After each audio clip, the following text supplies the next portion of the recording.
하나님 말씀은 사도행전 11장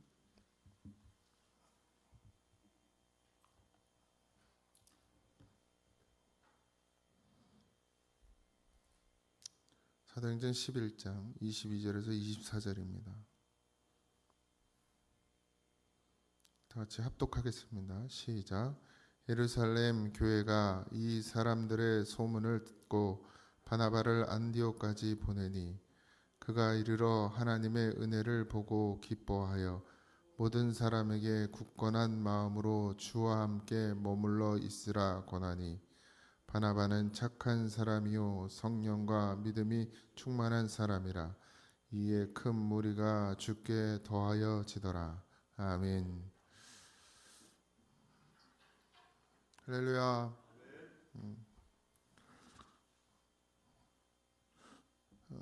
예배 자리에 오는 것은 목사에게 눈도장 찍으러 오는 게 아닌 건 다 아시죠? 항상 살고자 함으로 하나님의 전에 들어오는 것을 기뻐하고 그것을 잘 이어갈 수 있기를 바랍니다. 늘 깨어 기도해야 하고 우리가 다 된 것 같지만 이 정도 되면 다 된 것 같지만 작은 것 하나에도 넘어지는 게 인간이거든요. 그러니 늘 깨어 있을 수 있도록 기도하시고 제가 늘 염려스럽게 드리는 말씀이 있잖아요. 사망을 묵상하면 죽는 거라고. 죽는 생각 계속 생각하면 죽어요. 진짜로. 그러니 사망이 몰려오거든 예수의 이름으로 주님을 바라보고 주님의 이름을 불러 구원에 이르는 우리 모두가 되기를 주님의 이름으로 축원드립니다. 베드로의 간증을 통해서 이제 유대인들이 가지고 있던 그 율법주의들이 있죠.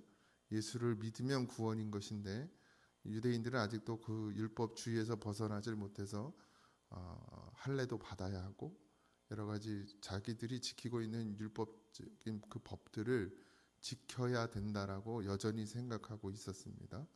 그래서 이제 이방인의 문제가 가장 큰 문제였죠. 뭐 제사의 문제도 그렇지만 어쨌든 그 베드로의 사건으로 인해서 이들이 가지고 있던 그 이방인에 대한 그 모든 것들이 이제 무너지게 됩니다. 우리도 가만히 보면 내 생각에 가득 차 있어서 여러분들 늘 교회에서 문제가 되는 게 그런 거죠. 교회에서 그러면 돼? 라는 그 의식. 그것도 다 율법주의거든요. 예수님으로 안 되는 건 없어요. 그러나 그것을 정죄하고 비난해서는 안 됩니다. 꼭 기도하시면서 정말 이것이 하나님의 뜻인지 아닌지 분별할 수 있기를 바라고 하나님을 찬양함에 있어서 뭐 안 되는 게 있습니까? 제가 쉽게 예를 들지만 이 드럼이라는 저 악기도 우리나라에 들어온 지 그리 오래되지 않았습니다. 처음엔 엄청난 반대가 있었고 그걸 교회에서 치면 되냐 마냐 이걸로도 많이 싸웠죠. 최근까지도 악기를 사용하는 것에 있어서 되게 이제 좋지 않게 생각하시는 분들도 있었습니다. 근데 또 신기한 건 부흥회나 뭐 기도원 가면 북은 또 열심히 쳐요. 근데 드럼은 안 된다는 거예요. 일렉 기타도 안 되고 뭐 사탄의 음악이라 이러면서. 근데 지금은 다 써요. 또 대부분의 교회들이. 그러니까 그 자기 의식, 그 깨지지 않는 그 의식들이 문제인 거죠. 다 깨어지고 부서지고 주님이 원하시면 다 됩니다. 그러니 좀 잘 자기 마음을 다스리고 먼저 내 생각을 앞세우기보다 정말 하나님 뜻인가 아닌가, 하나님 뜻이 무엇인가를 늘 분별하고 기도하는 여러분들이 되기를 바랍니다. 이제 바나바에 대한 이야기가 나오는데 바나바는 구브로라는 섬에서 태어났어요. 그러니까 어제 우리가 안디옥을 얘기했는데 지도로 보면서 얘기하면 좋겠지만 안디옥은 지중해 이렇게 해변에 이렇게 바로 해변에 붙어 있는 도시인데 거기에서 배를 타고 이렇게 건너가면 한 울릉도쯤 그쯤에 있는 섬입니다. 아주 조금 큰 섬인데 거기에서 태어났어요. 근데 레위 족속이에요. 그러니까 제가 처음부터 말씀드렸지만 유대인들이 각각 여기저기로 흩어졌다고 했죠. 그래서 그 섬에서 유대인임에도 불구하고 다른 이방 나라 그 땅에서 태어난 레위 족속의 사람이었습니다. 예루살렘에서 사도로서의 직분을 감당하고 있었고, 바나바는 특별히 사도 바울, 그러니까 사울이었을 때 사울이 사역자로서 교육자로서 그 사도들과 함께 사역할 수 있도록 가장 옆에서 많이 도와줬던 사람이었습니다. 그러니까 사울은 청년이었고 구보로는 바나바는 약간 더 나이가 있었어요. 그래서 쉽게 얘기하면 담임 목사, 부목사 뭐 이렇게 그래서 데리고 다녔다 같이 다니면서 동역했던 그런 사이고, 사울이 바울이 제자로서의 자리매김할 수 있는 데 많은 도움을 줬던 그런 사람이 바로 바나바입니다. 여러분들 이게 뭐 쉽게 생각할지 모르겠지만 아직 사울에 대해서 완전히 교회, 그러니까 예루살렘 교회 제자들 여러 사람들이 인정하기가 참 어려웠어요. 그 당시에도 바나바가 사울을 데리고 다니려고 할 때만 해도 왜냐하면 사울이 어떤 사람인지 다 알았기 때문에, 자기들이 직접 봤기 때문에, 그래서 믿을 수도 없었고 용납하기가 상당히 어려운 상황들이었을 때 바나바가 사울의 변호도 해주고 함께 다니면서 사역도 감당했던 그런 귀한 사역자였습니다. 그 바나바를 통해서 이제 또 복음이 전해집니다. 바나바를 안디옥에 보내죠. 이유는 안디옥 교회는 목회자가 없었고 평신도들로 세워졌던 교회였기 때문에 다 그랬어요. 그러니까 사도 바울이 돌아다니면서 전도하고 교회를 세웠지만 사도 바울은 한 군데 머무르지 않았기 때문에 계속 돌아다니면 뭐 여기서 1년, 2년 있다가 또 다른 데 가고 하니까 떠나고 나면 거기에는 좀 그래도 든든히 세워줄 수 있는 목회자가 없었던, 구심점이 없었던 것이죠. 그러다 보니까 이제 바울이 떠나고 나면 여러 가지 어려운 문제들이 생기게 되었던 것이에요. 안디옥 교회도 평신도들로만 이루어져 있었기 때문에 이제 바나바가 안디옥으로 보내어지게 됩니다. 파송을 받게 되는 거예요. 지금으로 말하면 파송을 받게 되고 거기에서 이제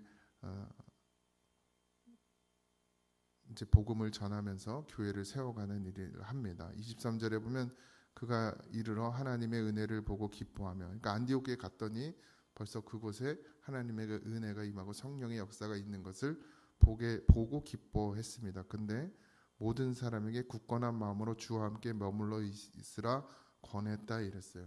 성령이 역사하고 하나님의 은혜가 임하였지만 뭐라고 해요? 굳건한 마음으로 주와 함께 서 있으라고 하는 거예요. 여러분들 다 된 것이 아니에요. 언제고 우리를 무너뜨릴 수 있고 넘어뜨릴 수 있는 것, 우리를 사망에 꼬꾸러지게 할 수 있는 것이 사단의 역사입니다. 그러니 굳건히 서 있지 않으면 직분도 필요 없어요. 목사도 뭐 꼬꾸라져 자빠지는 판에 죄송합니다. 여러분들이 그렇다고 저보다 낫다는 얘기는 아니에요. 낮은 자리에 있다는 얘기는 아니지만 진짜 목숨 걸고 주를 위해 살겠다고 하는 목사도 넘어집니다. 그러니 굳건한 믿음으로 마음으로 온전히 서 있지 않으면, 이게 뭐예요? 예수를 붙들지 않으면 늘 넘어질 수밖에 없는 존재가 우리란 말이에요. 그러니 다 된 줄 알면 넘어지는 겁니다.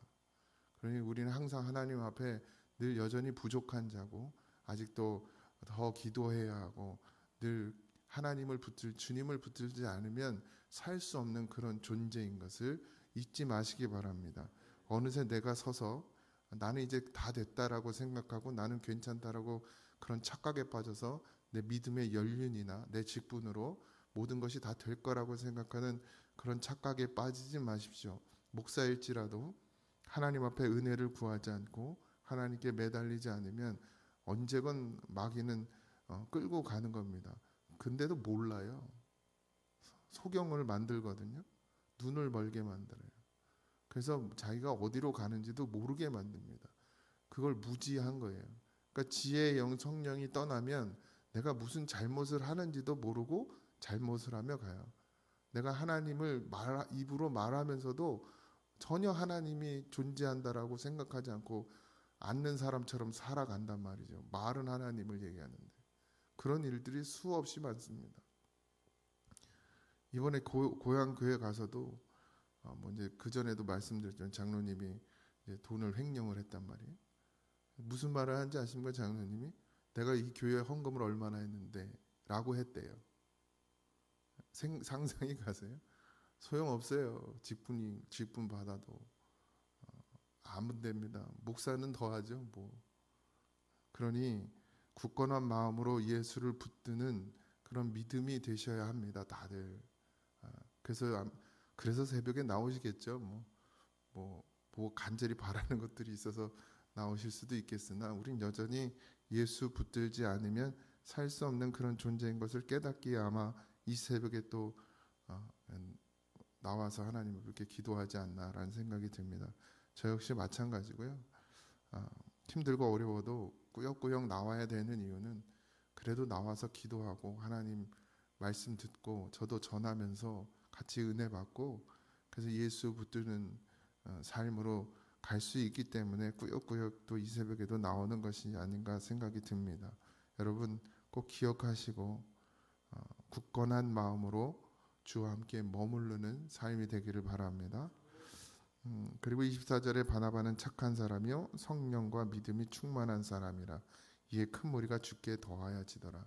여러분들 바나바 한 사람으로 인해서 예수 믿는 사람들이 점점 많아지는데 예수를 믿게 되는 이유가 뭐예요? 바나바는 착한 사람이래. 착한 사람. 뭐가 착한 겁니까, 여러분? 네? 뭐가 착한 거예요? 욕 안 하고 남의 말 안 하고 뭐 다 맞죠. 근데 예수님을 영접하고 말씀이 삶으로 나타나고 있다라는 겁니다. 우리가 착하다는 기준은 법을 잘 지킨다 뭐 이런 것이 아니라 바나바는 예수님을 영접했고 성령이 충만함으로 말씀을 전하는데 그 말씀이 바나바의 삶에서 나타나는 거죠. 우리도 늘 그래야 합니다. 예수 믿는다고 하는데 예수가 안 보이면 그건 예수 믿는 게 아닙니다. 여러분들이 예수님을 믿는다는 건 뭐예요? 여러분 안에 예수님이 거하신다는 거고 어제도 수요일에도 말씀드렸지만 예수님이 머리 되신다는 거예요. 그럼 머리가 예수님인데 몸이 딴짓할 수 있어요? 없죠. 예수님으로 살아요. 예수님의 말씀대로 사라지는 거죠. 그러니까 예수님의 삶이 나타나야 되는데 그걸 나타나지 않는 것, 그것을 하나님께서 악하다 하고 착하다, 선하다 하는 것은 예수님의 사람으로 예수님의 향기가 나타나는 것을 말합니다. 그러니 성령과 믿음이 충만한 사람은 어떻게 해요? 예수님으로 나타나는 거예요. 빛과 소금의 역할을 감당하죠. 그러다 보니 큰 무리들이 따르게 됩니다. 바나바를 통해서 예수님을 발견하는 거죠. 바나바가 전하는 말씀을 통해서 그들이 성령을 받게 되죠. 여러분들 나 한 사람으로 인해서 예수 믿는 사람이 날로 많아져야만 더해져야 가야 합니다. 그러니 여러분들의 삶이 상당히 중요하죠. 그냥 이렇게 살아야지 저렇게 살아야지 결심하는 것으로 되는 것이 아니라 완전히 나를 바꾸려면 이게 바뀌어야 돼. 이게 머리가 바뀌어야 돼. 생각과 마음이 다 바뀌어져야 하는데 그러려면 오직 예수님이 내 안에서 나를 지배하셔야 됩니다. 그러니 나를 하나님 앞에 내어드리는 작업이 바로 새벽 기도예요. 나를 부인하는 작업이고 힘들고 어려워도 일어나서 이렇게 새벽에 나오는 것 자체가 하나님을 의지하는 것이고 하나님만을 바라보겠다라는 어떤 내 믿음의 표입니다. 그러면 하나님께서도 우리를 불쌍히 여기시고 긍휼히 여겨 주시는 것이죠. 사람에게 보이기 위한 것은 아닙니다. 저한테 잘 보여서 뭐 하실 거예요? 그죠? 그러니 목사가 새벽기도 나오세요. 그럼 목사 눈치 보고 나오고 또 한참 지나서 아무 말도 안 하면은 목사님 나한테 관심 없나 보다 그러고 또 안 나오고 이게 뭐 주님은 맨날 부르시는데 사람의 소리에 너무 귀 기울이지 마시고 목사라 뭐 말하고 싶죠. 그러나 그거는 잠시뿐이에요. 사람의 소리에 귀 기울이지 마시고 주의 음성에 귀를 기울이시고, 주님은 늘 우리를 부르십니다. 못 들어서 그렇지. 목사님이 안 불러서, 목사님이 안 깨워서, 목사님이 나오라고 안 해서, 목사 보고 신앙생활 하십니까? 오직 예수만 바라보시고, 물론 때로 권면할 수도 있겠지만 그것에 너무 의지하지 말고, 하나님께서 내게 무엇을 말씀하시는지 반드시 주의 음성을 들으려고 힘쓰고 애쓰는 여러분들이 되시기 바랍니다. 초대교회를 보시면 우리가 사도행전을 계속 살피면서 깨닫게 되는 것은, 사도들도 그렇고 초대교회 성도들도 그렇고 반드시 하나님의 말씀의 인도함을 받습니다. 사람의 소리에 귀 기울이지 않아요. 사람의 소리에 귀 기울이면 반드시 죽습니다. 넘어져요. 쓰러지고. 그러니 깨어 기도하셔서 귀가 열려져서 하나님의 소리, 주님의 소리, 말씀을 들을 수 있는 그런 심령들이 되어지시기 바라고, 오늘도 하나님께서 우리에게 주신 이 귀한 하나님의 양식, 생명의 양식을 하루 종일 되새김질하시면서 굳건한 마음으로 주와 함께 서시는 그런 여러분들이 되기를 주님의 이름으로 축원드립니다.